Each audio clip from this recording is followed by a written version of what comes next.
Hi guys, அனைவருக்கும் வணக்கம். இன்னைக்கு தமிழகத்தில் விவசாய கடன் தள்ளுபடி, நகை கடன் தள்ளுபடி, இப்படி பல தள்ளுபடிகள் போட்டி போட்டு கொடுக்குறாங்க. யாருக்கு என்ன தள்ளுபடி கிடைக்க போகுது, யாரெல்லாம் அந்த தள்ளுபடி வாங்க தகுதியுடைய நண்பர்கள், தகுதி யாருக்கு கிடைக்கும், இந்த தள்ளுபடியை நீங்கள் பெறணும் அப்படின்னா சில விதிமுறைகளை பின்பற்றணும். என்னென்ன விதிமுறைகளை பின்பற்றணும் என்பன பற்றி ஒரு முழுமையான அலசலை தான் இந்த ஒரு வீடியோவில் நான் உங்களுக்கு இப்போது உங்கள் கண் முன்னாடி சொல்ல போகிறேன். மக்களே, தங்கம் விலை நாளுக்கு நாள் அதிகரித்து வருகிறது. அதே சமயம் தங்கத்தை அடகு வைத்து பணம் பார்க்குறவங்க நிறைய பக்கம் இருந்தாலும் வங்கிகளில் மக்களுடைய பணம் பெறும் தொகை அதிகமாக இருக்குது அப்படின்றத குறிப்பிட்டிருக்காங்க. தேவைகளுக்கு பணம் பெறும் மக்களின் எண்ணிக்கையும் அதிகரித்து வருகிறது.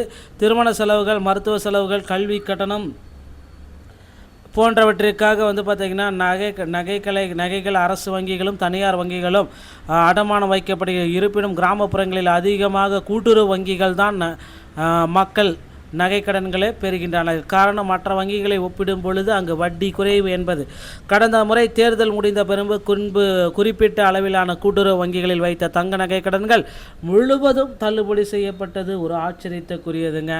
ஸோ இதனால் பார்த்திங்கன்னா இனி வரும் காலங்களில் தள்ளுபடி கண்டிப்பாக நடக்க போகுது. எந்த கட்சி ஆட்சிக்கு வந்தாலும் சரி, இந்த கட்சி தான் ஆட்சிக்கு வரணுன்றதெல்லாம் கிடையாது. எந்த கட்சி ஆட்சிக்கு வந்தாலும் சரி, கண்டிப்பாக நகைக்கடன் தள்ளுபடி 5 சவரனுக்குள்ளாக வச்சிருக்க நகைக்கடன்கள் அனைத்தும் தள்ளுபடியை பெறத்துக்கு நீங்கள் தயாராகி கொள்ளலாம் மக்களே. ஸோ உங்களுக்கு உண்டான தள்ளுபடியை தமிழக அரசு தேர்தல் வாக்குறுதியின் வாயிலாக உங்களுக்கு அறிவிக்க போகிறாங்க. ஸோ அந்த தேர்தல் வாக்குறுதி எப்போ வெளியிட்றாங்க அப்படின்னு பார்த்தீங்கன்னா ஒரு சில தினங்களில் மிகப்பெரிய ஒரு அப்டேட். கூட்டுறவு வங்கிகளில் நீங்கள் நகைக்கடன் வச்சுருந்தீங்க அப்படின்னா நிச்சயமாக 5 சவரன் வரைக்கும் தள்ளுபடி பண்ண போகிறாங்க.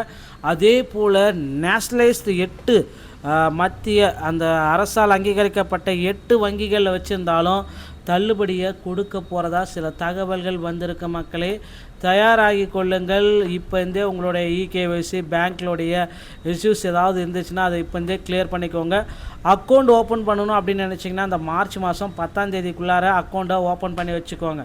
ஸோ இந்த கூட்டுறவு வங்கியில் போய்ட்டு அக்கௌண்ட் ஓப்பன் பண்ணி கடன் வாங்கணும் அப்படின்னு நீங்கள் நினச்சிங்க, இப்போ கடன் வாங்கினா கூட உங்களுக்கு தள்ளுபடி கிடைக்கும். ஓகேங்களா? அதுவும் மார்ச் 10ஆம் தேதி தான் டெட்லைன். ஏன்னா எலெக்ஷன் டேட்ஸ் எல்லாமே அறிவிச்சிருவாங்க. அதற்கு முன்னாடி பார்த்திங்கன்னா கடன் வாங்கிட்டீங்க அப்படின்னா கண்டிப்பாக அது தள்ளுபடிக்கு உகந்ததாக மாறிடும். அதற்கு பின்னாடி எலெக்ஷன் டேட்டுக்கு பின்னாடி வாங்கிட்டீங்க அப்படின்னா அது தள்ளுபடி பண்ண மாட்டோம், டேட்ஸ் மாறி போச்சு அப்படின்னு சொல்லிட்டு உங்களுக்கு தள்ளுபடியை நிராகரிக்கப்படுறதுக்கு வாய்ப்புகள் இருக்குது.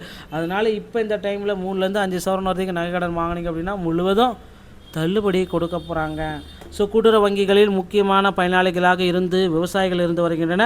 பயிர்க்கடன், பாசன வசதி, விதை, உரம் வாங்குவது, விவசாயிகள் கருவி வாங்குவது என்ற போன்ற பல தேவைகளுக்காக கூட்டுறவு கடன்களை விவசாயிகள் பெற்று வருகின்றனர். பயிர் சேதமடைந்த பகுதிகளுக்கு தனியாக சிறப்பு தள்ளுபடி ஒன்று கொடுக்க போகிறதாகவும் சொல்லியிருக்காங்க. விவசாயிகள் கோரிக்கை வைக்கிறார்கள். சில அமைப்புகள் இந்த கோரிக்கைகளை வலியுறுத்தி ஏற்கனவே அரசிடம் மனுக்களையும் அறிவிச்சிருக்காங்க.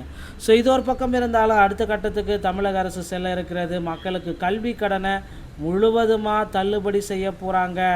ஸோ கூட்டுறவு வங்கிகளும் சரி, 8 வங்கிகளில் பெற்றிருக்க அந்த கல்வி கடன்கள் அனைத்தும் முழுவதுமே தள்ளுபடி செய்ய போகிறாங்க. தள்ளுபடிக்கு உண்டான ஒரு அரசாணை விரைவில் வர இருக்கு மக்களே. ஸோ கூட்டுறவு வங்கிகள் மூலமாக பெற்றிருந்தாலும் சரி, நேஷ்னலைஸ் பேங்க்கில் மூலமாக பெற்றிருந்தாலும் சரி, உங்களுக்கு கல்வி கடன்கள் அனைத்தும் தள்ளுபடி செய்ய போகிறாங்க. இதற்கான ஒரு அரசாணை மிக விரைவில் வர இருக்கு. பொறுத்தது நாம் பார்க்கலாம். நகை கடன்களை இப்போ உங்கள் அருகாமையில் இருக்கிற கூட்டுறவு வங்கிகளில் வச்சு கடனை பெற்று வைத்துக் கொள்ளுங்கள். இந்த ஒரு வீடியோ உங்களுக்கு பிடிச்சிருந்தா நீங்கள் நம்முடைய சேனலோட இணைந்திருங்க. மீண்டும் ஒரு நல்ல தகவலோட நான் உங்களை சந்திக்கிறேன். நன்றி, வணக்கம், தேங்க்யூ.